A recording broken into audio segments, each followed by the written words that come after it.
I had a question I wanted to start with today for you. Oh. I thought we gotta first say the GM. No, All right, GM. always GM. Okay. Okay, the GM. Before I start with a question for you. Oh, hi. By the way, welcome back.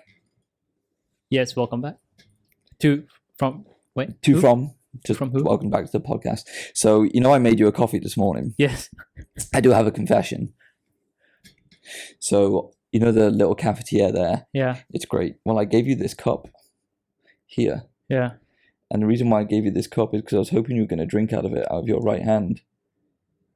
Have you seen what it says on it? And I hope you were going to sip it I didn't notice. while you're on a call. Yeah. I know. This is shout out to Ollie Phelan for getting me this wonderful coffee mug. I'm actually going to sip from it right now. We're not spilling it. Okay. All right.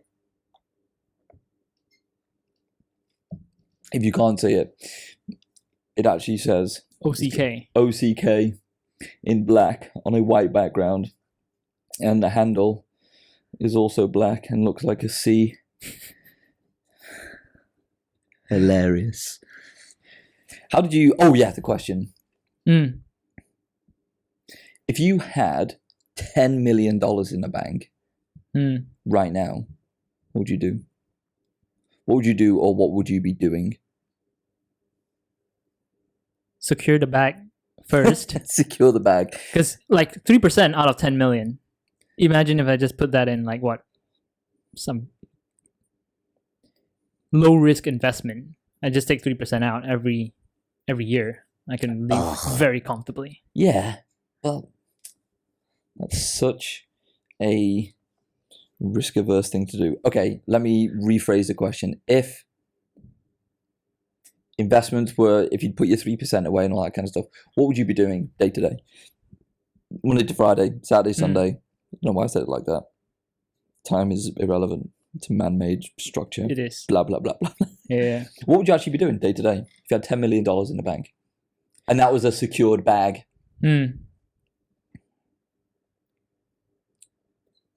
Day to day. Day to day. Wow. Definitely spending more time in nature. Okay. I.e. cycling. That's number one. Wake up. Cycle. Get that out 2-3 hours. And then spend the rest of my day speaking to people. Yeah. Yeah. I enjoy talking to people. Do they enjoy talking to you? I don't know. Do you enjoy it? Irrelevant. Well, we're at episode 8 now, so I think I'm still doing okay. Wait, 9? I think we're on 9. Sheesh. Okay. Yeah. Sheesh. You just go back to the 1950s. Sheesh. Yeah. This was a loaded question based on the conversations we've been having in private. Why wouldn't you do that now? I am trying to do that now. Yeah. You need to broaden your audience. You just speak to one person and that's it. Yeah. Excuse me. Yeah, I'm making efforts to speak to more people. Yeah. This is so good. I love how it kind of flows because you know what my next question is going to be? How's ClassPass? I've not started on that. I know you haven't because I am your accountability partner here. Yeah. I'm trying to get you ticking off your priorities. I'm going to put it that way. But what I've done is we talked about stretching, right? Stretching physically? Yeah. Okay. Stretching your joints and muscles. All right. Yeah, I've started just watching, or rather following, YouTube videos, yoga for beginners. Just trying that out. Okay. It's so difficult. Hang on a minute. No. I'm not interested in your fitness levels. You were joining ClassPass for 2 reasons. Right. One of them, yes, okay, fitness and all that kind of stuff. And the other one was for meeting just to meet people. Yeah. Mm-hmm. That's why I asked about that. I don't care about your stretching. You can tell me all about that later. So you haven't signed up for ClassPass to your... No, I have not. Why? Because I have a priority well, I have something set up for this weekend. I don't want to. Well, yeah. Like, I know we need to widen the funnel. yes, we do need to widen the funnel. So if you're, I don't know if anyone going to be listening to these back. I don't know how many people listen to this. Oh, we have 18 people who subscribe on Spotify. Really? Yeah. Jeez. So I don't know how many. I don't know how many people listen back or remember what we've talked about. Can we get data on that? I don't know. Oh. Listen back. I don't think so. Okay. So Min was joining ClassPass because one of his priorities for this year is to find. I don't want to say find love. Find a partner he can share more time with. Is that right? I don't know. How would you word it? This is why you were joining ClassPass, right? Yeah. Because you felt the dating apps were not doing the thing that they were supposed to be doing for you. Mm-hmm. But they are exactly now. Right. Well, I think it's just a matter of time on the apps. It's a slog. Let's put it that way. And it's an adventure. chance. It's a digital adventure to find yourself. I wouldn't call it an adventure. Is it? Do you want to tell us about Sunday? Yeah. Go on then. What's happening on Sunday, man? Going on a run. It's a date. Start with that. Yeah. I'm going on a date. It's a run, not the other way around. And Min mentioned to me about this run date 3 days ago. And I said, "Are you excited?" And you said, "Was this morning?" This morning, yeah. It was this morning, right? What did you say when I asked if you were excited? So I typically go into these things without any expectation, right? Yeah, but there should be the excitement to meet somebody new without expectation. You can they can be separate. Yeah, that's true. Yeah, I am excited to. Yeah, for the run. that's the bit you're excited about. You're like, oh god, you're a tough cookie to crack. I think that's right phrasing. Maybe not. Anyway, where's the run gonna be? Local. Bangsar, Damansara. In the general area, yes. In the general, no one knows what time. It's fine. Yeah. You're not gonna have a crowd of 18 people that they could be. Although that would be great. Oh man, I could work it out.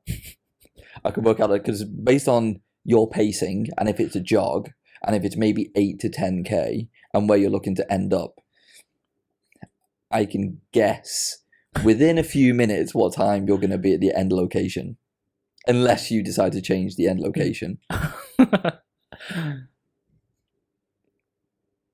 It's okay. We've all been there. I think I was telling you, right, the many years ago when I first moved here, I was out down Changkat Bukit Bintang, which is a row or a street in Malaysia, and I had very, very many drinks, and I started talking to this the barmaid, and I was like, yeah, we should definitely catch up. I'm too hammered now. I'll see you tomorrow morning. Blah, blah. And then, I woke up in a daze with a bunch of missed calls from this person. And then I went over to KLCC late by like 45 minutes. And I was just brutally hungover at the time. And then I'd only been in the country for it was less than a year. So I wasn't really, I don't know, it wasn't in the groove of things, I suppose. And then this lady, who was perfectly nice, but didn't speak much English. And I can barely speak any other language. I don't speak English very well, to be honest. And when I was there, I was sat just having a conversation like this. And then something caught my eye. And two of the guys that had been out with the night before were sat having coffee, but they weren't sat like this, they were sat side by side staring at me whilst I struggled through this conversation. And we'd actually met at Dome in KLCC, which is like an outside area, and it was so hot. It was like 9:45 or something in the morning by this point, and I was sweating so much, and I couldn't think of any words to say, so I would not turn up to your date. Okay, thanks. You're welcome. For this reason, because I know the pain. I know the pain, and it was so awkward. Oh, all right, it's a cat. Anyway, so they should be fun. Yeah. And then I think we should do a debrief afterwards. Yes. We can talk about a podcast afterwards as well, right? Yeah, we do. Yeah. We have plans for the pod. Hey, I haven't been drinking. That's good. Oh yes. Still. Yeah. Got some feedback on that. What did you want to talk about today? Because the agenda that I saw was empty. Really? Except for the stuff that I put in there. Well, I've edited a few things. When? But yesterday. And you've edited one more. So we have four topics. Oh, that was you. No, that one, the third one. Mm-hmm. Okay. So let's talk about the second one first. How do you take 5 minutes off your 10K time, since we're on the topic of running? And I think this is quite amazing to me. So when we first started running together, remember Bangser South? Yeah, you were struggling to keep up. That is an understatement. We'd run about 50 yards. And I grossly misunderstood your level of fitness. And now, looking back then and now, comparing yourself, now you're just smashing through a 10K. It was, so my previous PR was for 10 kilometers. It was 50 minutes and 40 something seconds. And then I went out on Monday. So it was my anniversary on Sunday. We went out for dinner and we stayed at the Majestic Hotel, which is obviously just next door to the Lake Gardens. So I went out and just started. When I started the run, this is something to bear in mind. When I started the run, I was walking. And I walked for 150 meters or something. And then I started to run. And then my legs were like, okay, this is all right. And then I started to run a bit faster. And then a bit faster and a bit faster. And I don't know what happened, but I think my average heart rate was like 160 something for the whole way around. And my minutes per kilometer just kept dropping. And I don't know why. And I don't know if it's because I had a good sleep or because I've actually stopped drinking. And obviously my recovery time has been, or my recovery generally has been better. It's something to do with alcohol in your testosterone levels. I can't, because obviously testosterone helps a lot with recovery, and that's why bodybuilders get to train so aggressively and so much. And the frequency is up there because when they're smashing steroids, it boosts their testosterone levels and causes greater recovery. But yeah, I ended up just running at a 40, I think the average was can't even find it now. 4:34, 4 minute 34 pace. Yep. So it's taking off. It took off what? I mean, I can't math that fast. So 50 minutes and 50 seconds. Yeah, well, 5 minutes. And then my actual time, my PR time. Let's have a look at this. Was, here we go. It was 45 minutes and 47 seconds. So it was literally taking 5 minutes off 10% of a 10K time, which was, for me, it's just ridiculous. And I was thinking about this and I was wondering why that might be the case. And I don't have an answer for it. I really don't, because everything felt great. Legs felt great. I've been stretching a bit more since we spoke. I've made it more of a habit. So my hips are all good-ish. Still got a few issues. But yeah, just took 5 minutes off. You got any advice? Any reason why that would happen? Because 5 minutes is a massive drop. Normally it's a few seconds. Yeah. This is huge. And I actually don't know why. Give me some wisdom. I don't know. I haven't been your coach, so I can't really. I don't know what you've been doing or how your recovery is like, what your nutrition is like. I can't really tell. but obviously it's not impossible. No, it's really not. Yeah. And here's the thing: the night before, in a minute. So yeah, my first kilometer pace was 4 minutes and 49. And second kilometer was the same, 4:49. And the third one was 48, then 39, 27, 32, 25, 33, 22, and then my last kilometer was 4 minutes 16. So it was there, and then it just slowly got quicker. Although I think I need to go to the doctor. Because you're gonna get faster. Steroids. Because I've started getting pains in my chest. When I have an elevated heart rate for a period of time. So my average heart rate was kind of coming in at like 160 something, and then at some point towards the end, and within that last 10k, it was like 170, and then it's like I'm getting heart cramp, which is basically a heart attack. So then I have to kind of stop for just a minute and slow down before speeding up again. But it only happens because it happened before when I was running a 5k. I think I mentioned it to you. And then I just had to stop for a couple of seconds and bring my heart rate down. So yeah, and I was like, oh God, I'm going to go over. So yeah, I don't know what that's all about. Okay, yeah. Because it wasn't a stitch. Yeah, I don't think I've ever experienced that. Like, you mentioned heart cramp. Yeah. So it's weird. It's like it's more on my left side. I don't get any numbness or anything in my arm. I don't think I'm going to go over. Although I was talking to a buddy of mine, Andy, yesterday. He was saying that a mutual friend who just got a new role in a company was up in China meeting with his team. I'm going to sip my coffee for effect. Also, shout out to Damien, oat milk. It's the bomb diggity. And he's a really fit guy. He's from the Faroe Islands, and he's fit, and he looks as fit as he is. His body fat is minus 300%. He looks so fit, and he's fast, and he's got endurance as well.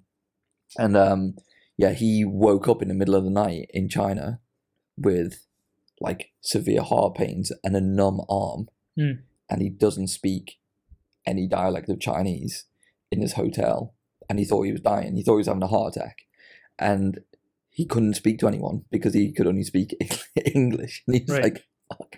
And he ended up having to call his work colleague, who then spoke to the front desk, and then they brought an ambulance over for him and got him to the hospital ASAP. Turns out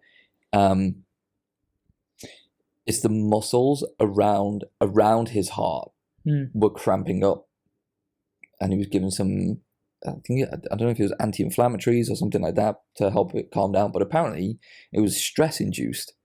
But he was like my new job is great, I love it, I do work hard, but I'm not stressed at all. He gets excited when he goes to work. It's not like, we're talking about burnout and burn down. It's like, no, it's been cool. Don't know. Anyway, I should go to the doctors and find out. Yeah. So my 10k, the night before my anniversary dinner, I hadn't been drinking then for 5 days, something. I don't know, I can't remember the last time I had a drink. God, I really want a beer. I had, check this out, a quattro formaggi pizza. And by yourself? By myself. The whole thing? Yeah. Minus 2 slices because someone had to steal some. And a steak. And fried calamari. And beef carpaccio. And a tiramisu.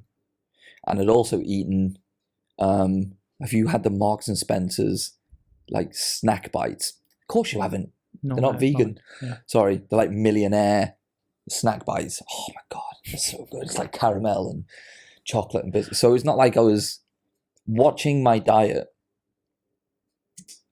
and just went out and smashed it. And I haven't looked into why that would be the case. I think maybe it's just because I normally do my long runs in a zone 2 and I don't really push. So I don't know what's capable for like that shorter distance. I mean, I tried it for like 5K, but not for 10K. And there you go. And I was like, I've always wanted to do a sub 50 10K. And when I started running, I was like, oh my God, I'm on for a sub 50 here. And then because another thing I did, I don't know if I mentioned this, I used to have an alert on my watch, which would tell me when my heart rate was exceeding, I think 153 beats a minute, just so I can stay in that kind of zone 2.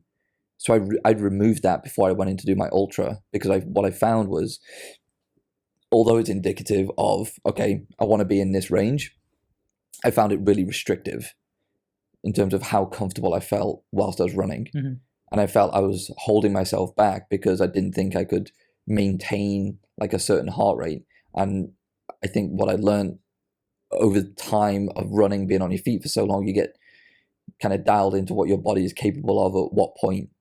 So by removing it, it allowed me to just focus on enjoying the run rather than focusing on what my heart rate really was. Right. And it just worked for me, and it helped me be a bit more comfortable, less stressed about my heart rate. Because I knew if I was pushing too hard, and I was like, okay, well, I just need to back off a little bit. If I'm 10K into a 60-kilometer race and I'm feeling good, I was like, well, okay, well, I'll keep going, because I know what's in front of me, a world of pain.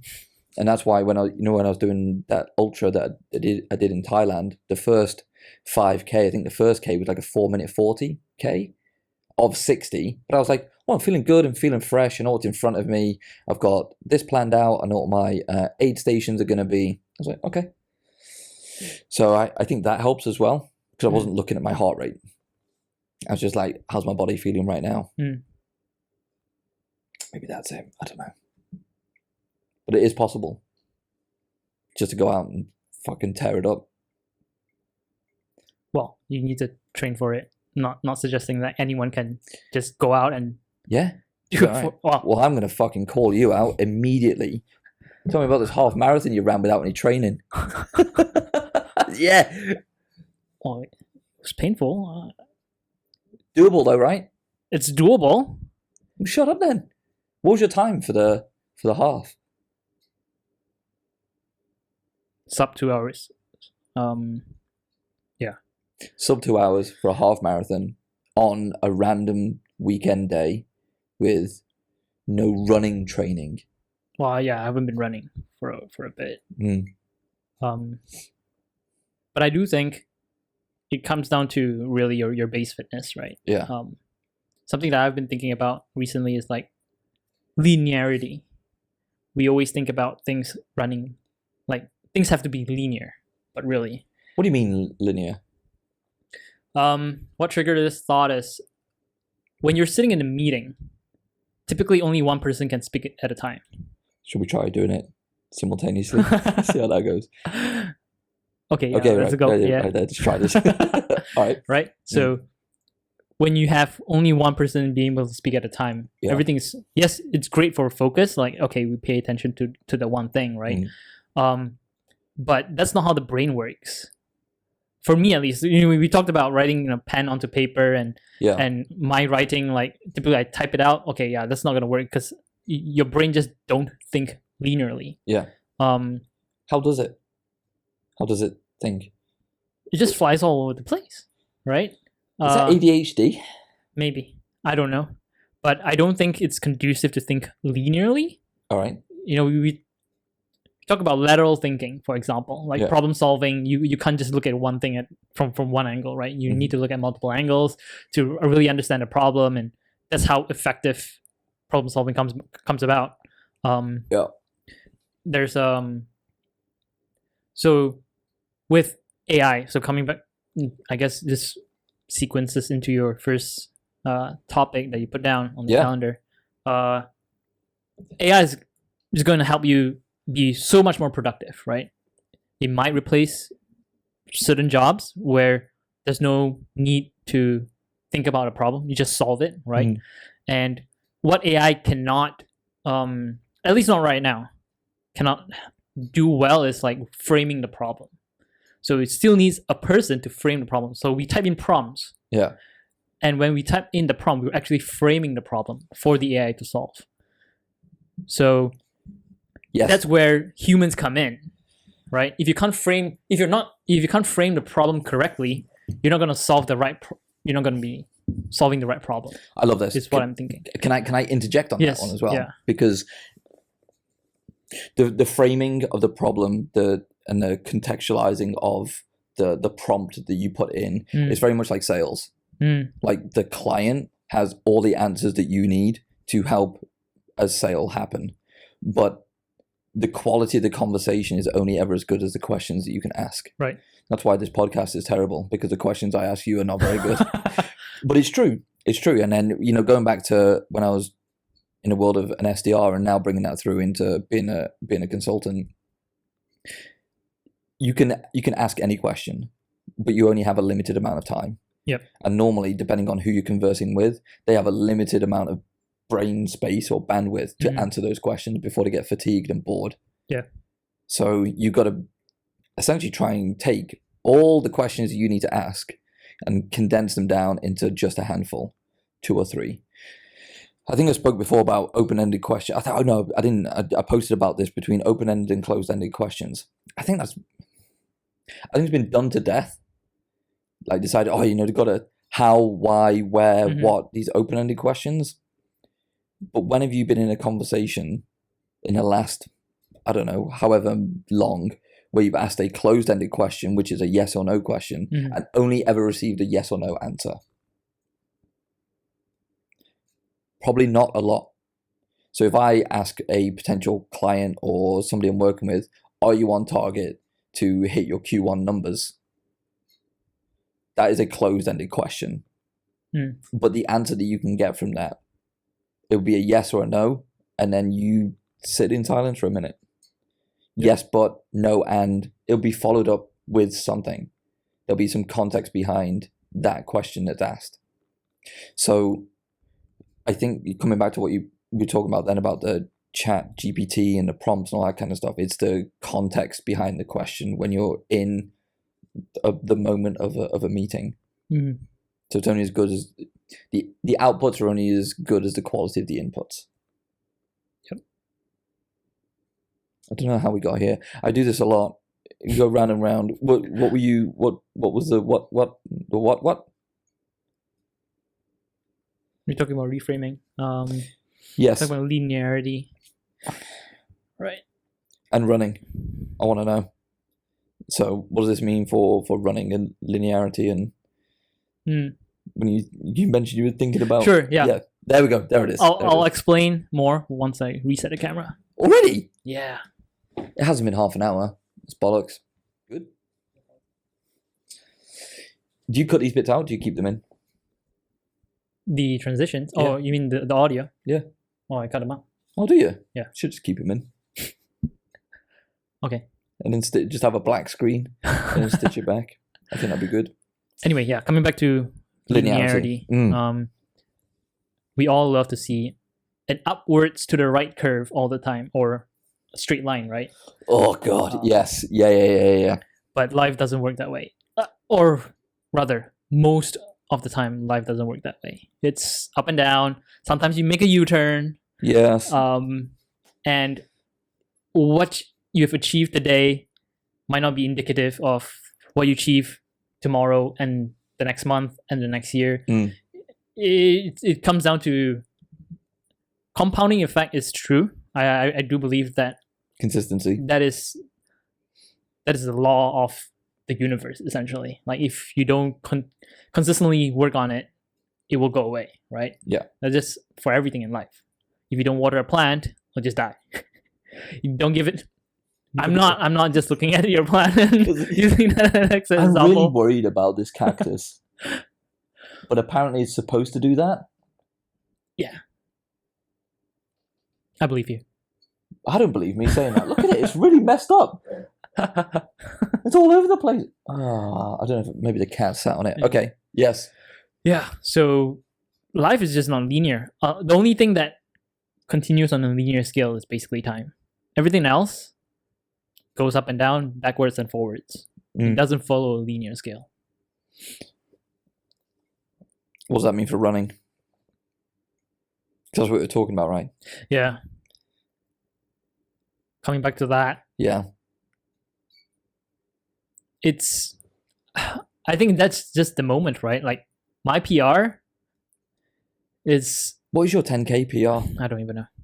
I can't remember. 40 something, maybe. They're probably less than that. I don't think it's sub 40. Is it not? Yet. I'd love it if it was. Yeah.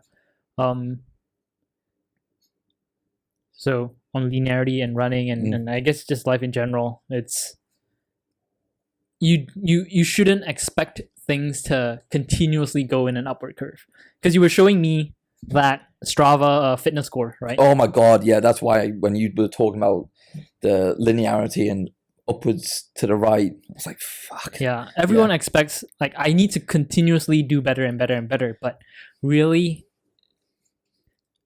the data is presented that way, so you expect it to go that way. Yes. But really, life sometimes take turns, right? Sometimes you go up, sometimes you need to recover, and you need to go down a little bit so that you can actually go higher, right? So I guess that's my point. Don't expect everything to go in a linear fashion, and be okay with some downtrends, as long as you don't make that a habit. And coming back to Atomic Habits, right? Oh, I love that book. I'm with you on this one. I think, you know, the down points, or the points at which you don't perform, it's a time to reassess, or just take a look and realize what's happening here. So, you know, the run I went out for yesterday, I was completely fucked. It was so hard. It was great training, but it was just so hot, and my heart rate spiked, and I wasn't in a good place. And it was only for like 12K.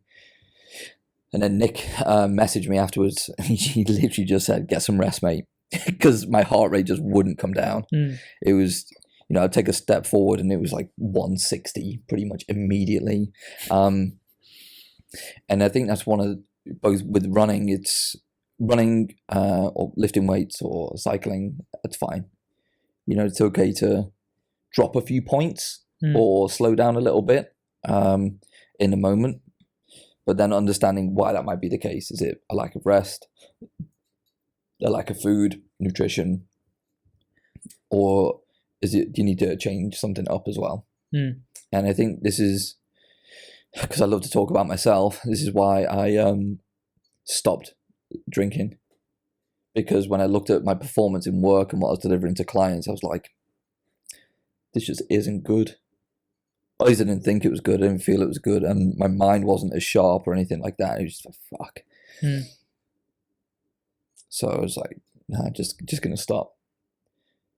So it wasn't like I was weaning off it just to kind of 1 or 2, because I know my habits. I drink too much too fast. And I was like, just go cold turkey, because it wasn't serving me anymore. You know, and I say this only after a few days of not drinking. So it's not like I can preach or anything like that, but I find that I'm much sharper in work. I don't restrict my social activities because of not drinking alcohol. So we're just going to see how it goes. But is that performance, what's happening? So you're on this up to the right and then dropping a little bit. It's like, okay, why is this happening? Why is my performance dropping off here?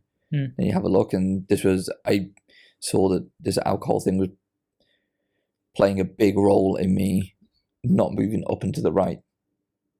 So I think you need that kind of setback or resistance or downtrend to then kind of refocus on what's working or what's not working.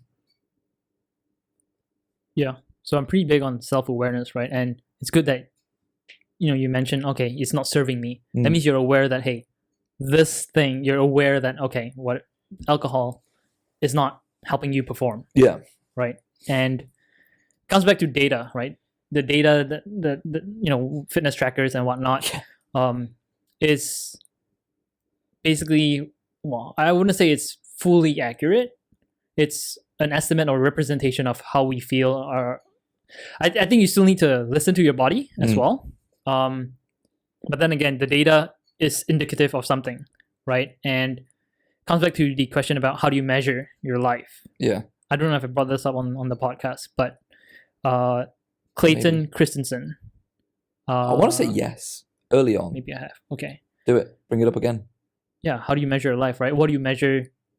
What does success in this case mean to you, right? For some people, maybe it's like, hey, for me, it's really important to socialize with people, right?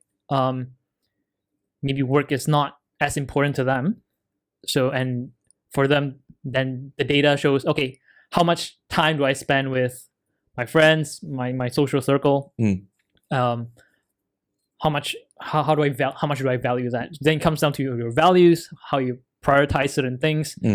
So I think the point is, how are you measuring your life? I think that's number one, being clear on that, right? Coming back to your values, your priorities, and then based on that, how are you measuring? What's the data?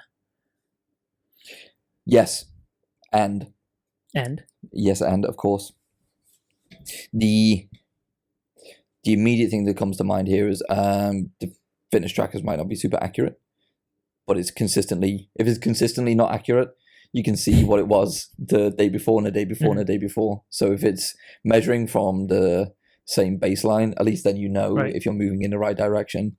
So then that's the quantitative kind of hard data. Then you got the qualitative stuff as well. So I was thinking about this when I'm in meetings, I feel I'm delivering 100%, but it's not until you take a step back and see what your environment, like talk about alcohol. I was restricting my 100%. I was given 100% for what I was capable of giving at that moment in time. So how do you go beyond that? And just removing this alcohol thing or this drinking of beer has helped that 100% go a little bit further. I just feel so much better. I really do. It's really weird. It's not weird. Alcohol is a depressant. It's the data, the hard data is there on that as well. But yeah, it's just part of the culture for where I come from. But yeah, I'm feeling good at the moment. And it's showing in the work that I'm delivering and the feedback I'm getting, the qualitative feedback. I think the engagements I'm having, the conversations I'm having just feel better. And I don't know if that's because they are or just because I feel better about them. If that makes sense. Could be both. I'm getting good feedback from the work I'm delivering, which is always nice. So up and to the right. Even though it was down and to the right for a little bit, I felt. Anyway, a buddy of mine who also loves a beer, he's actually not, he decided to take a month off as well. Now he's an avid drinker, professional, if you will. Play rugby with him, do some work with him now. But yeah, he's for this whole month he's been not drinking, and talking to him about it, it's a big change for him as well. But he hates to admit it, but he's doing a lot better. He's up earlier. He's more productive. He's sharper, and he doesn't really want to tell his wife because she'll hold him to it, after the month.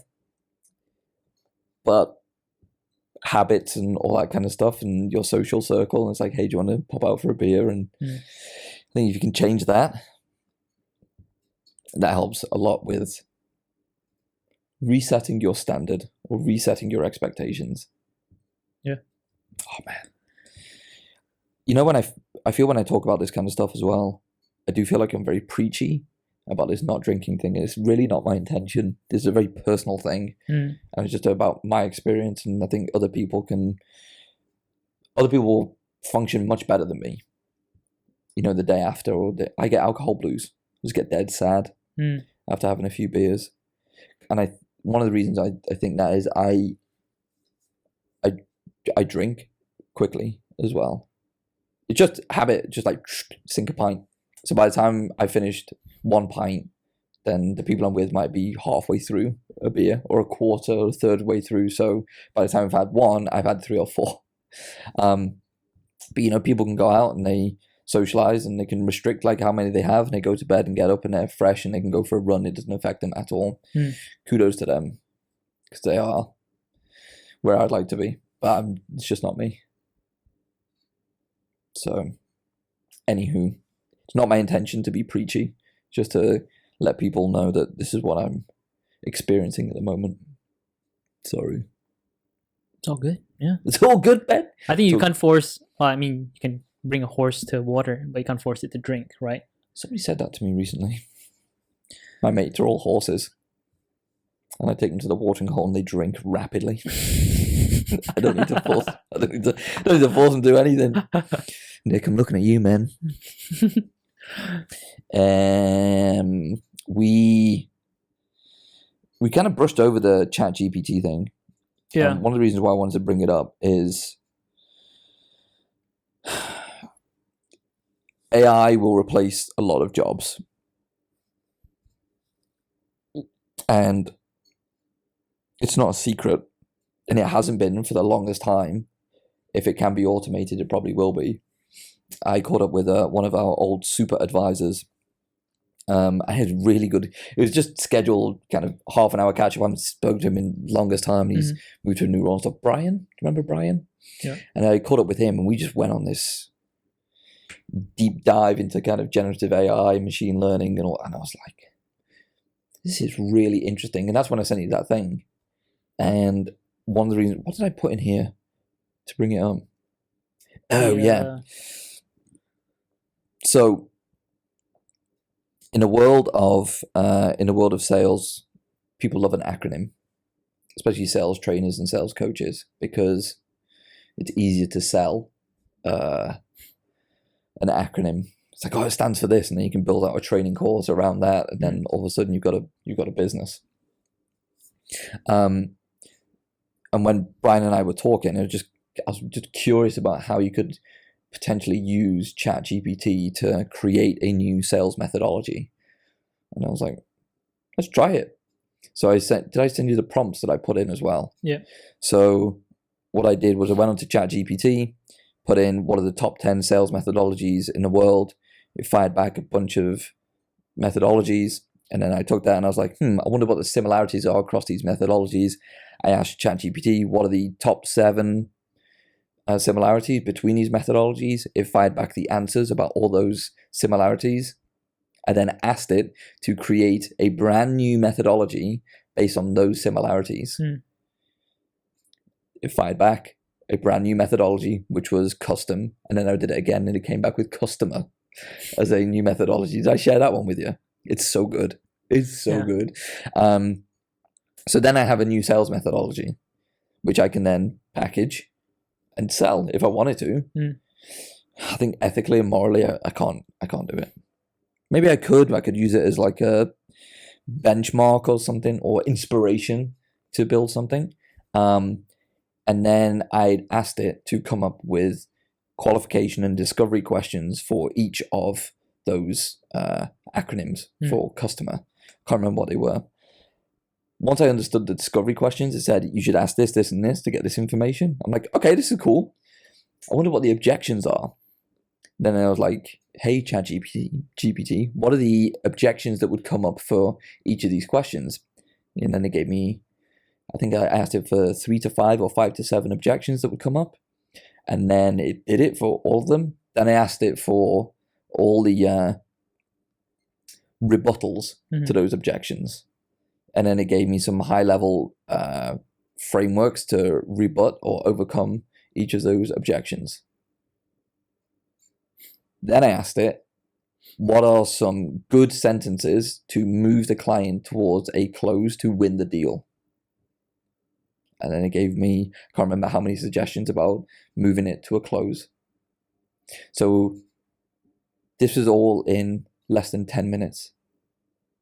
And I created a new document that could be turned into a deck, which could be turned into a training curriculum, which could be turned into a course that you can sell online in less than 10 minutes.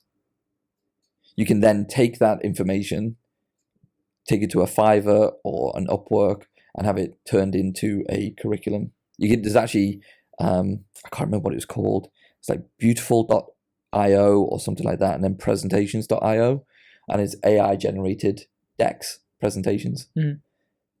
So you can actually use, there's a bunch of different tools out there that you can use to create courses or training modules or coaching, whatever it might be. You could do it in a day. You could do it in a day. Yep. So AI is going to take your job, or AI can assist you with your job and help you evolve your job as AI becomes or starts to penetrate throughout even more so.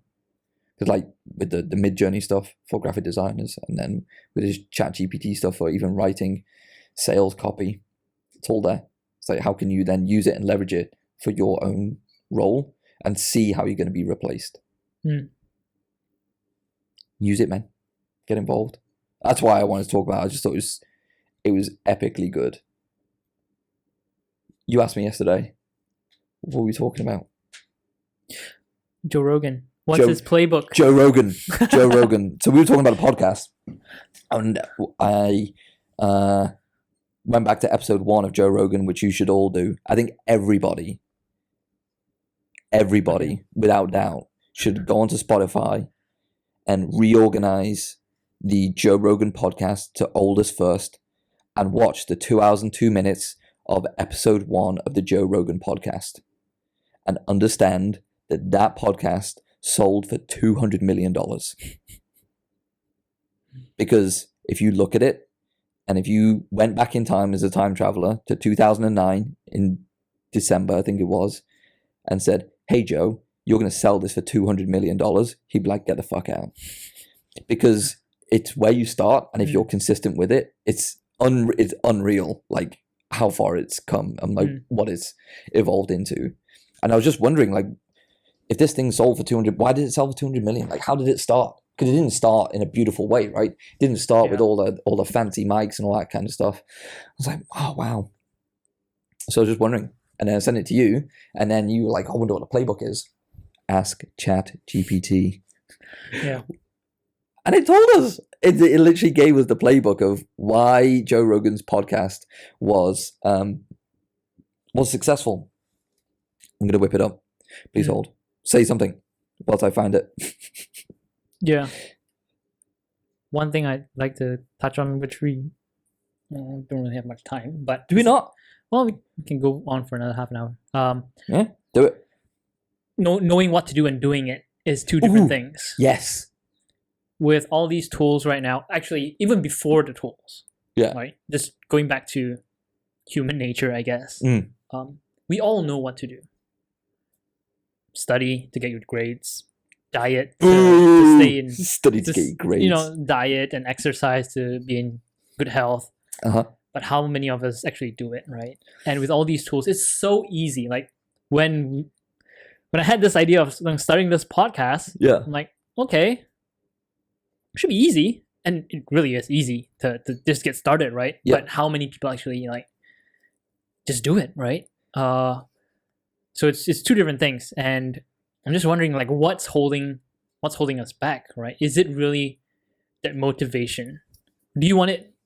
Some people say you need to want it bad enough to then only you'll start taking action. But is that really always the case, where someone needs to want it bad enough, or really is just bias for action, where I'm just gonna do it and see what happens?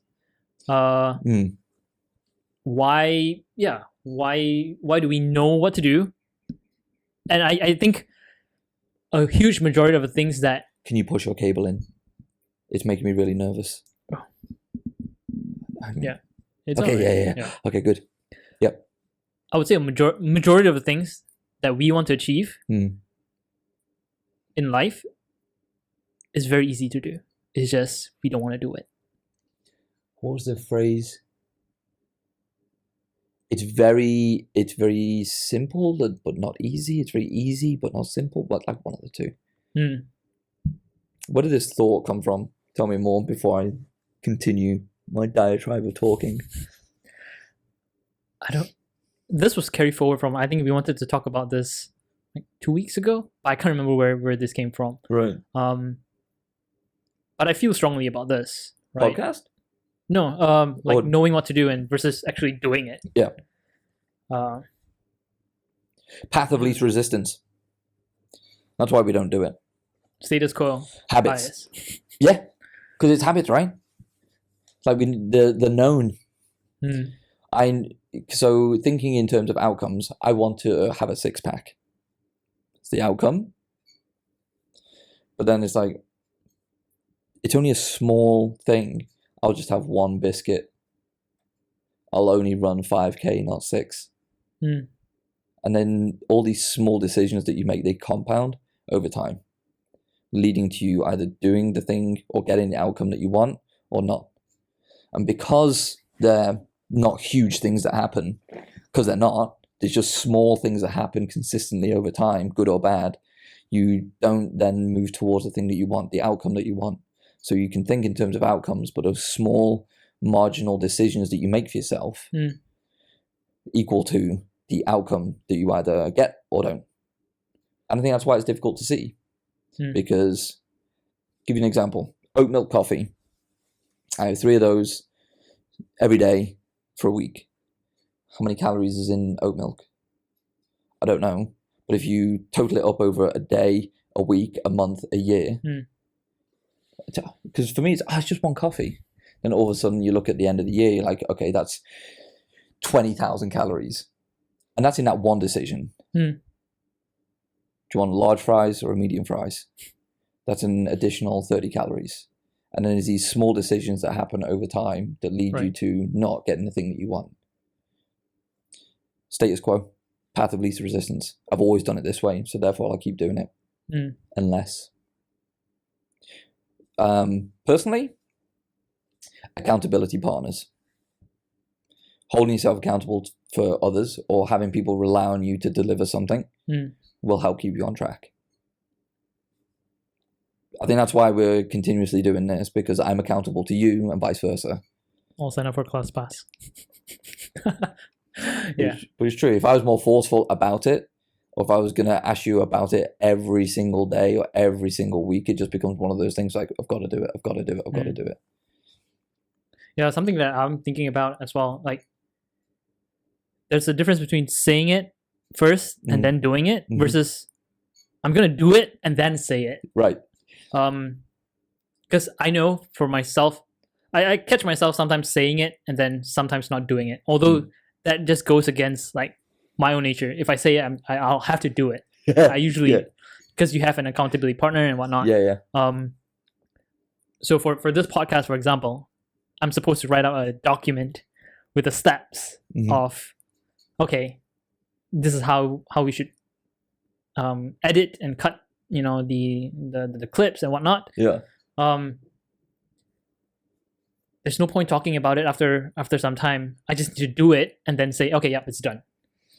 At a certain point, you just need to do it and then only say it. So here's the thing as well. So saying and doing.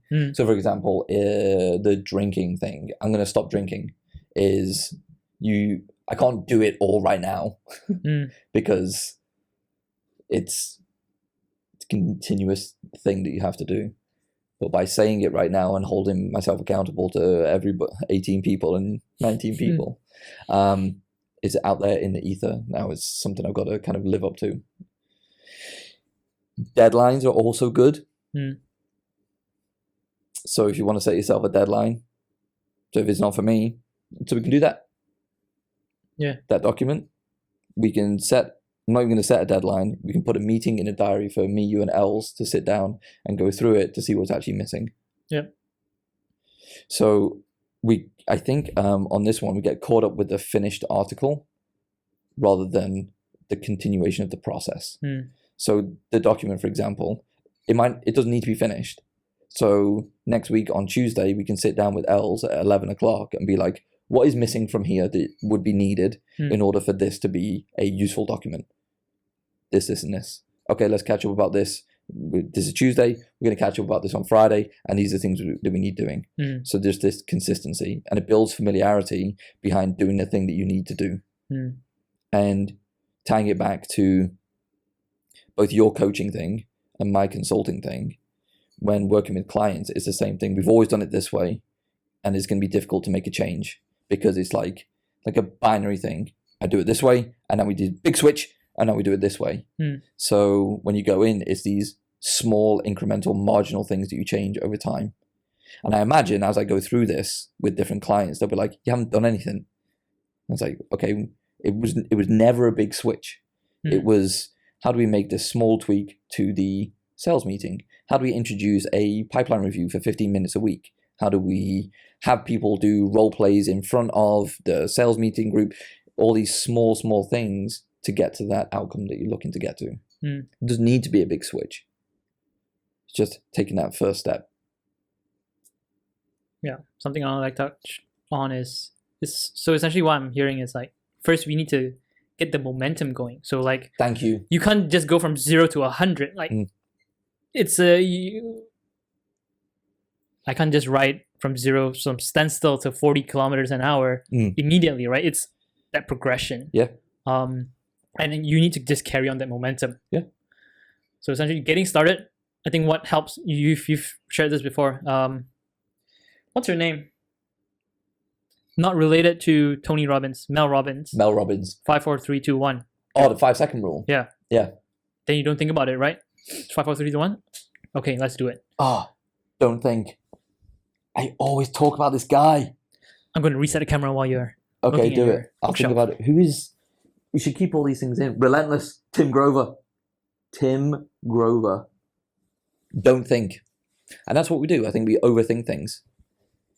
And then it only takes a split second to convince ourselves not to do something. And it really does. You know that thing that you want to do? Whatever it is, think about it, imagine it, put it in your eye. There are a million reasons why you can't do it. Immediately, there are a million reasons why you can't do it. And your brain will tell you can't do it. Because that's our default as human beings. Yep. And then sometimes we do succumb to that. It's like, oh God, okay, I just won't. I'll stay in bed. I'll just have that beer. But if you don't think and you just do 5, 4, 3, 2, 1, it's amazing what can happen. Just these small things. Small things. 10:33. Don't know where the time's gone. I haven't read Mel Robbins' book. Me neither. Might buy it. I've got an Audible credit. Does that still count? Maybe. If it's available. Yeah, I'll check it out. Just quickly, I want to come back to that Joe Rogan thing. Yes. So I asked ChatGPT about the Joe Rogan playbook for building a successful podcast, and it came back with these things. Authenticity. I think we have that. Sometimes. He speaks his mind and doesn't shy away from controversial topics or expressing his opinions. I think I need to get better at that.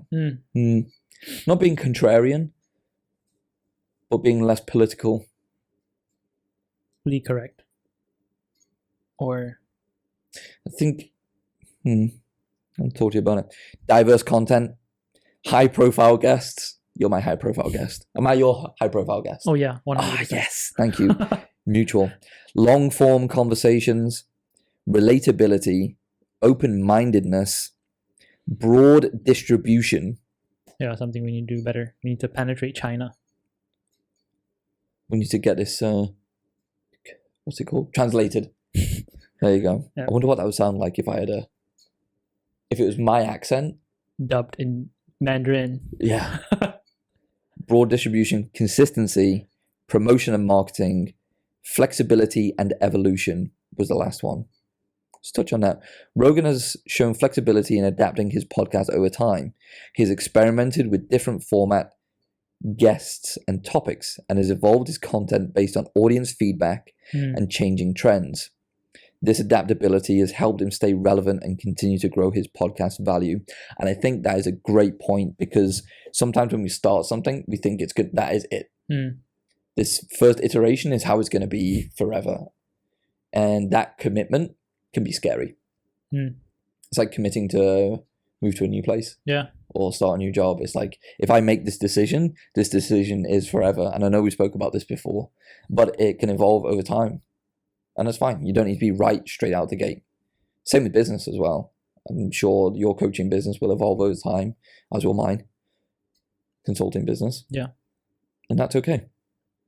Comes back to that linearity, right? It's not always, just because you're stuck to one point doesn't mean it'll always go that trajectory. We talked about trajectory before. Trajectory, yes. Right? So, and I think, when we look at doing that and then reflecting and then changing course as you go, but as long as it's based on that self-awareness and that self-reflection, I don't think we spend enough time doing that. I definitely don't spend enough time doing that. But it's amazing what can happen when you do. Because it only takes a small change in something, a small change in decision. It's like, okay. And then it can obviously change the course of where you go and what you do and the people that you meet. What else we got for today, man? Final topic from you.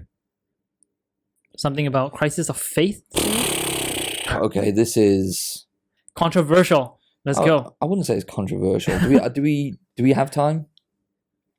We can spend 20 minutes on this. 20 minutes. If that's enough for you. Maybe.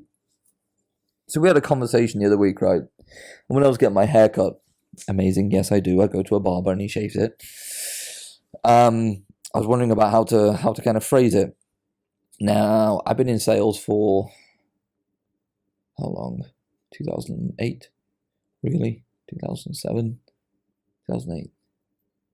Really, like as a career, I've been in sales. So I started with the mortgage brokerage stuff, then kind of came over here, was doing the SDR stuff and inside sales, then field sales, and the head of sales, then I was B2C, then on to B2B, and then doing the head of sales stuff and trying to work out strategy and go to market, and then going on to be a CRO, and then all-encompassing revenue stuff and forecasting, and then going on to do consulting for sales strategy for another company, and then starting my own thing. I think this comes down to not being afraid to speak your opinions. I think I'm just becoming very jaded with the whole sales industry, with the various different groups I'm in and talking to. And how to say it? I don't think I like sales, which is funny. What frustrates you about how sales is being done? What frustrates you about sales, I guess? So I just have some very unclear thoughts on this at the moment. I think one of the reasons why it was more of a crisis of faith of whether or not I want to be in sales or talk about sales or anything like that. It's just around, I don't know if it's the opinion of sales from sales leaders and how they view salespeople either should be compensated or treated. Because it's just weird. And this is very disjointed. How to word this again? There seems to be an expectation for salespeople to come in and sell, and then people will be put on performance improvement plans. They'll be fired early. They won't pass probation. There seems to be a compensation structure around low base, high upside, which can be great. But then it leads to, I would say, bad behavior behind, well, you just churn them and burn them, right? Hire them and fire them. Because if you have somebody with an OTE of like 150K, OTE being on target earnings, with 50K of that being a base salary / expense, with 100K paid to them only if they perform.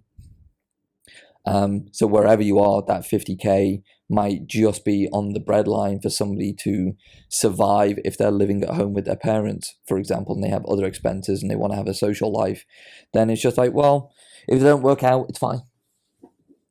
And if they do work out, they'll earn loads. Great. And then there's this idea around capping commissions as well. It's like, well, yes, you can earn this much, but then we're going to put a limit on it. So, well, why? Like, if I sell more, then the business does better, and then the whole business benefits. People across the board can get higher salaries. People across the board on the executive team have a bigger bonus. If it's for a startup, the founders actually get a bigger valuation. So if you can structure it correctly, so it's not eating into a massive percentage of the overall revenue or GP, gross profit, then why would you cap it?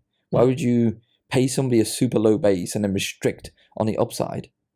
Doesn't make sense. It's like, well, let's restrict how much money that you can make based on the revenue then, or how much money you can take out of the business as a founder, because you shouldn't make this much. It's not fair.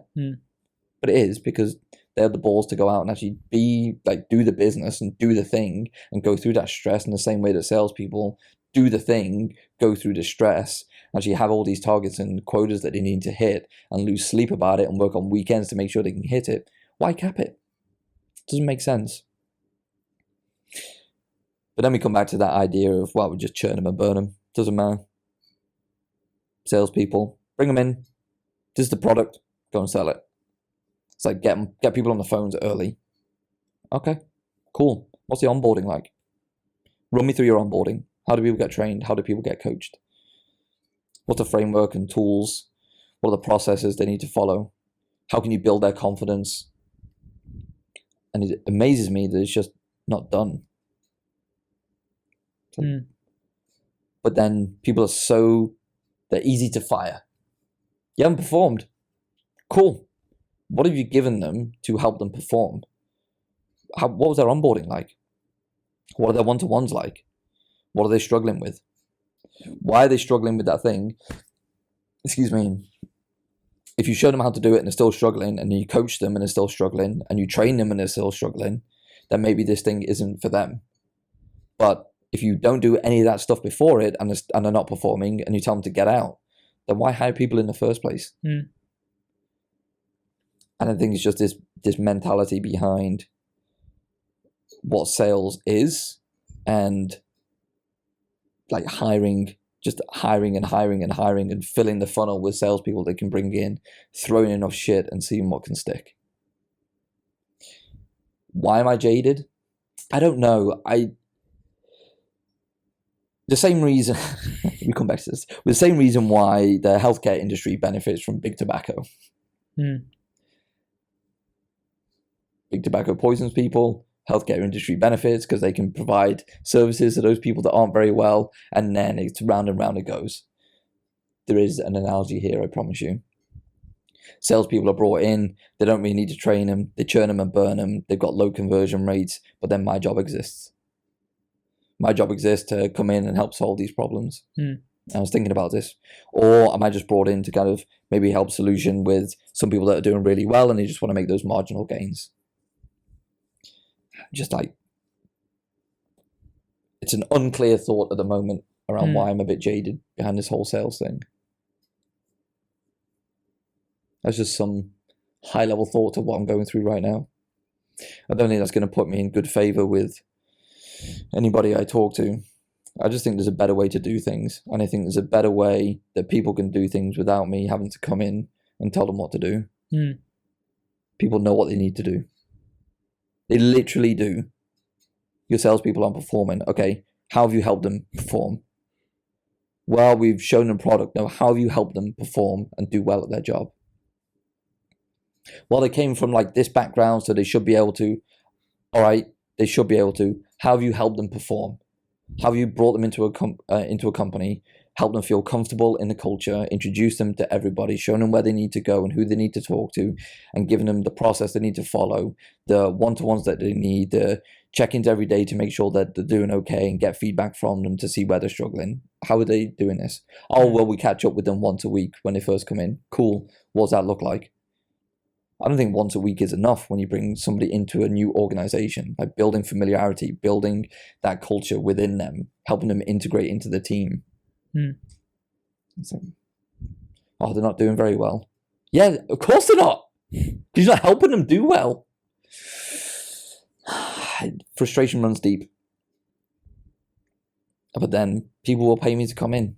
maybe that's why I'm a bit jaded. It's like, you're coming in for me to confirm the stuff that you already know that you need to do. So why am I really here? Do the thing, or we don't have time. You don't have time to train the people that you pay to come in and do a good job. What the fuck are you talking about? You don't have time. It's your job. I think it's a crisis in leadership rather than sales in general. I think what you're saying could apply to other departments as well. Imagine if like an engineering department, for example, I'm just going to hire like the best coders out there and just expect them to perform. Yeah. I don't think you'd build a great product either. You need that leadership of, okay, this is what a great product looks like. Otherwise, how do you expect them to perform, right? I do think it comes down to just leadership. If you don't have the right values and build the right culture and lead with the right mindset or the right values, then if you treat people like they're just replaceable cogs in a machine, then really, if that's how they see it, oh yeah, just put a new part, a better part. What does that mean, right? Yeah. But then again, people are so different from one another, and you just can't expect everyone to have a certain level of the same standard of performance. Even two people going through the same onboarding, same program, they might operate differently, which is completely fine, right? And then it's up to you being a leader to have the empathy, to have that conversation with them and say, oh, okay, we've gone through this person is performing this way and you're performing this way. Okay, I'm just trying to understand, how you're doing and what's the difference, right? Yeah, and then just understanding, okay, maybe this is not for them, for example. Yeah, but at least then if it's not for them based on you both mutually try to do as much as you possibly can to help somebody fit into the organization. Yeah. I think the bit on the sales thing, I think it bothers me just because it's we paid them a low base, so it doesn't matter. We can just get rid of them. It's so different. So my approach to client success is it's building goodwill, essentially, with every single client that we interact with, that we engage with. Yeah, you're constantly building goodwill. Yeah, and that comes down to I think it comes down to culture as well. Like, are you building goodwill with your people? You mentioned like capping your compensation. Yeah. Coming back to Gary Vee again. Cool. He's like, he's okay with taking 49% and giving you 51%. Right. People say, hey, you're leaving money on the table. Well, I'm okay with that. I'm building goodwill, right? Yeah. I think it's intentions as well. So if you look at how somebody's brought into an organization with the onboarding and training and coaching and then all that kind of stuff within like that honeymoon period of the first 3 months, like if there's some solid, actually, let's go back a step as well, like the hiring process and like how you reach out to people, how you engage with people during the interviewing process and all this kind of stuff. This in itself is indicative of how well you want people to do in your organization. If you don't have a solid onboarding process, or if you don't have a solid training process to help people upskill, then clearly you're showing that it's all on them. It's sink or swim. It's fine. We're not going to invest in this part of it to help you get up to speed quickly, and therefore it's on you to do this. Great. Maybe you bring in people that are hungry and all that kind of stuff, but what you're saying is it's up to you. And if you get fired, it's all your fault. I think it shows the intention behind wanting to do good for people. I'm not going to say this is a caveat, a highlight, if you will. So with startups and stuff like that, and I think, and I hope I was clear when we first brought you in to do the client success stuff. It was like, we don't know what we're doing, and there is no process here, and we need help building it, and I will help build it with you. And we can solution together, and it's not going to be perfect. But this is why you're being brought in, like, because we don't know what we're doing and we need help from you. And if that's the intention and that's how it's measured, because I mean, what were your KPIs when you first started? I think we started with like first measuring the NPS, like how, how happy are our clients, working with us. I think that was the first thing that we established, just measuring the baseline. What's that baseline, right? Yeah. And moving it forward. Was your job, did you feel your job was at risk? That's a loaded question as well, isn't it? It's like, at what point? Well, there's nothing I can do about it now. I think one of the things I'm angling towards is when I was working with you, it was never my intention to KPI you within the first 3 months and be like, if you don't hit these numbers, you're fucking fired. Because there was nothing there to kind of train or coach, and it was more about the building and collaboration and working together, right? And the reason why I say that is it feels like on the flip side for sales, it's like bring people on, they don't perform, they're not competent, they can't do the job. All right, how have you shown them how to do it? Oh, well. Just give them a playbook and expect them to do well. Yeah, and then, okay, what kind of conversations are you having with people? How have you integrated them into the team? What do you know about them? Have you built that confidence in them for them to come to you to give feedback, to say, I'm not doing well, I need help? Push me in the right direction. I think there is a lack of focus on that, the hiring portion of bringing people into an organization. And really, you're never going to get it 100% right. It's actually funny. I was in Singapore and I was meeting with a few folks down there, and somebody said, I've never made a bad hire, which I think is absolutely impossible unless you've hired one person only in your entire life and you hired yourself and you think very highly of yourself. But we're never going to get it right out the gate. And if we put more focus on bringing the right people into the organization and asking the right questions up front and doing the discovery with the people back and forth to find out what they're really looking for and if it's a good fit, and then from their point of view and your point of view, you can understand their intentions coming into the organization, and they can understand your intentions about bringing you in to work there. If you do that, you start with trust. You don't bring somebody in and say, you have to earn my trust now. Otherwise, like, why would you hire them in the first place? If they've got to earn your trust, then don't hire them. If there's any red flags, Mosen, old head of engineering, he had a great phrase. Where there is doubt, there is no doubt. So where there is doubt, then you shouldn't be looking to bring that person on board. If you feel that they're not a good fit or can't perform or just wouldn't be able to function within a team, then don't bring them in. Don't bring them in. You can probably caveat that and say, have that open conversation with the person, with the candidate, and be like, everything stacks up, but we have these concerns. Let's talk about it. Yep.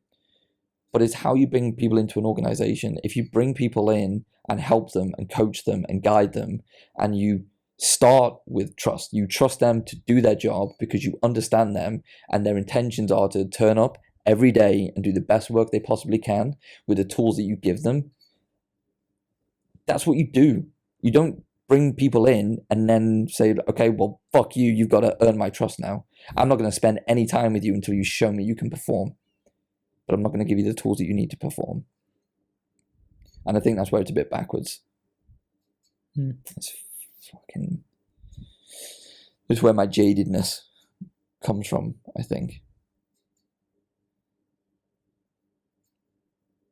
Yeah, I went off on a bit of a rant on that one. Trust people more. And if you can't trust people more, have a look at your hiring process, because maybe that's a bit busted. Yeah. I think to hire well is very difficult. You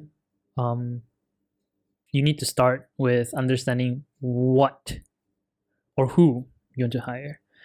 Oftentimes that's not clear. And it's through iteration after iteration, hiring, like interview after interview after interview, and you start to build that clarity. It's tough. I think it comes down to leadership, really. If you're not clear with okay, these are the values I'm looking for, right? How do you know if there's doubt, if you're not even sure? Like, yeah, it's hard, right?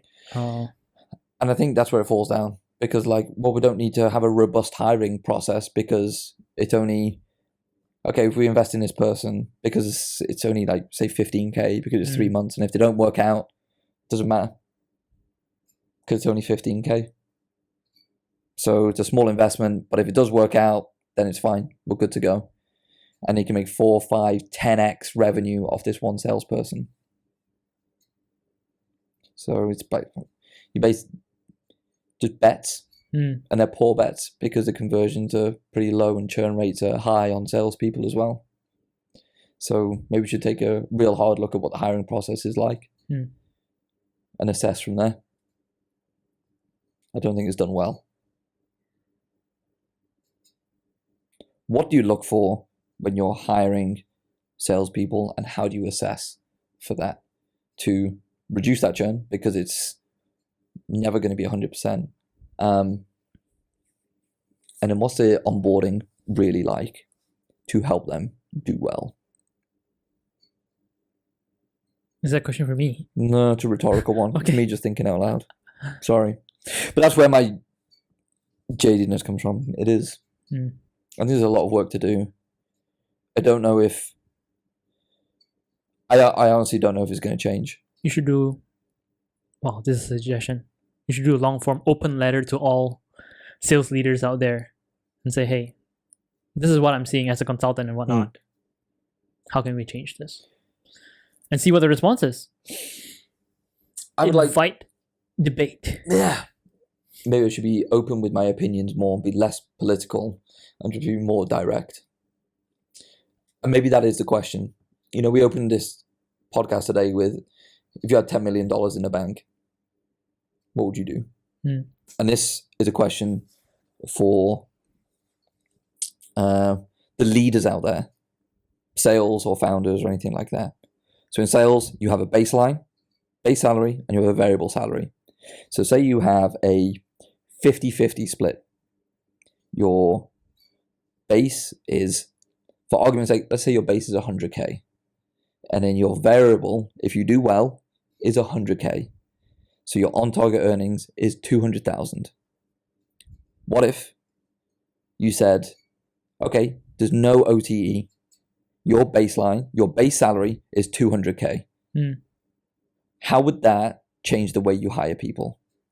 If your investment was double for every single headcount you brought on board, or even if it's like a 30-70 split, if your cost per headcount was double or triple, how would that change the way you hire people?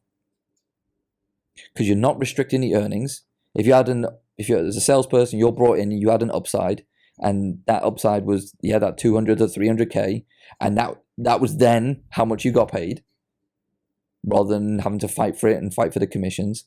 How would that change? Because technically, it is the same thing. Yeah. Because it's still the earnings, but there'll be more of a focus on training and coaching, because for every month or every quarter that the person doesn't perform, the company loses out. The company loses out because they have to pay out twice or double or triple the amount on a base salary. So how would that change the way you perform? How would that change the way you onboard, train, hire people? How would that change the way you coach your reps? How would it? Good or bad? Because either way, for example, if somebody doesn't perform at the end of 3 months, for example, technically they're not going to get confirmed and they're going to get fired. But, here's the but, that salesperson would have been compensated for their entire base salary, which is now double or triple. And I imagine that the person investing in that, or the company investing in that, would be investing in the enablement, the operations, the coaching, the training, the onboarding, everything, because it's now in their best interests, because they're actually really expensive. Yeah. Maybe that should be the way we think about it. Or if you want to do devil's advocate and put the shoe on the other foot, maybe everybody in an organization should be on the same compensation as a salesperson. Can you imagine a CTO being on a 50-50 split? That compensation you get right now, what we're going to do, you're going to get the same, but we're going to KPI it. And for every milestone that you don't hit, we're going to take off a certain percentage. So at the end of the month, instead of you getting 10, 20K, you're going to get 10K guaranteed. But then these are the milestones that we agreed on. Well, this is your quota. And if you don't hit it, then you don't get paid that. How many people would go for that? It's just not as black and white as sales, right? So it could be. If you agree up front, you hire somebody and bring somebody in and be like, okay, we're on 2 years here. Head of product. This is the product roadmap. This is everything we need to get built. Can you build it? In fact, you know what would be really good? Here's another thing. Quotas and targets are set top down. Board of directors or founders top down. This is the revenue number you've got to hit. So why not do the same to your CTO? Okay, this is what we want to build. Go and build it. This is the target. Go and build it. And the amount of money, your livelihood is dependent on you hitting this target. You hitting this delivery date. But I've told you what that delivery date is. And if you don't hit it, not only are you not going to get your full compensation, your job's going to be on the line as well. Oh, but can't I determine like who I'm going to hire or like the roadmap itself? No. I've told you what it is already. Imagine that. Like a head of product being told what a product roadmap is. The founder saying this is the product roadmap, and if you don't hit it, then you're going to get fired, and your salary is going to be cut in half. Would that work? What kind of behaviors do you reckon that would drive? Top down. How would the pressure change? What kind of culture would you then build within your engineering team or within your product team? Not only do you have the stress of building something and hiring good talent, you then have the stress of making sure that you can pay your bills, making sure that you have a support system for financially for your family. That'd be interesting.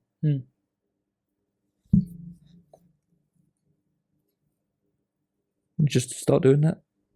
Put the liabilities of all companies.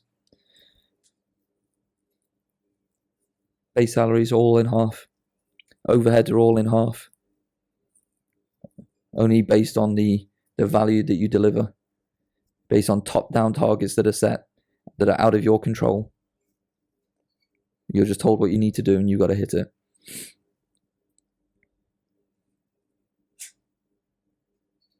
That was a good time to stop. Yeah. Camera shut off in 30 minutes. It will shut off in 3 minutes or already has? Oh, it already has, yeah. Okay. Yeah, 30 minutes. Do you want to reset it quickly and then wrap up? Okay. Or you don't have to. You can just... What, no video? Yeah, no video. It's fine. Or you just put it out? Yeah. Okay. I mean, we're wrapping up anyway, so... Oh, wrap it up. You want to put a bow on it? Is there any thoughts from you? Sorry, I feel I've done a 70-30 split on this where I spoke for 70% of the time and... Yeah.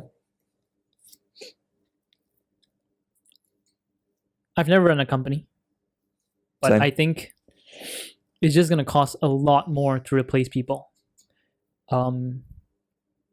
If they don't hit targets, if let's say everyone is on that same sales kind of like compensation structure, right? You're just going to churn. You're not going to get anything done. Let's just put it that way, because you're constantly hiring. How are you going to get things done? And you don't have a culture at that point because it keeps changing, right? Yeah. Maybe every quarter. How do you ensure consistency in how people operate? It's going to be so tough. Imagine your manager changing you have a change in leadership every 3 months. Everyone's going to be so lost. We're doing this now. We're doing this now. We're doing this now. So why do we think it works in sales? Because it has worked in sales, because commissions have been there.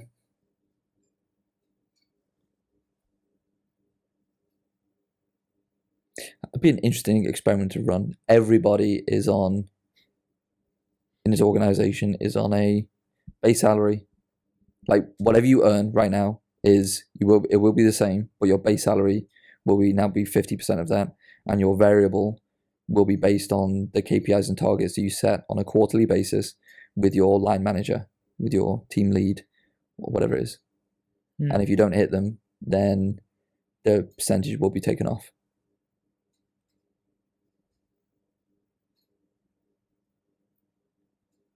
Wonder how that would be.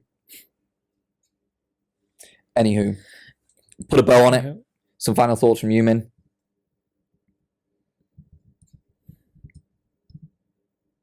On anything we've covered. On this topic? Oh. No, on anything we've covered today. Nothing is ever linear.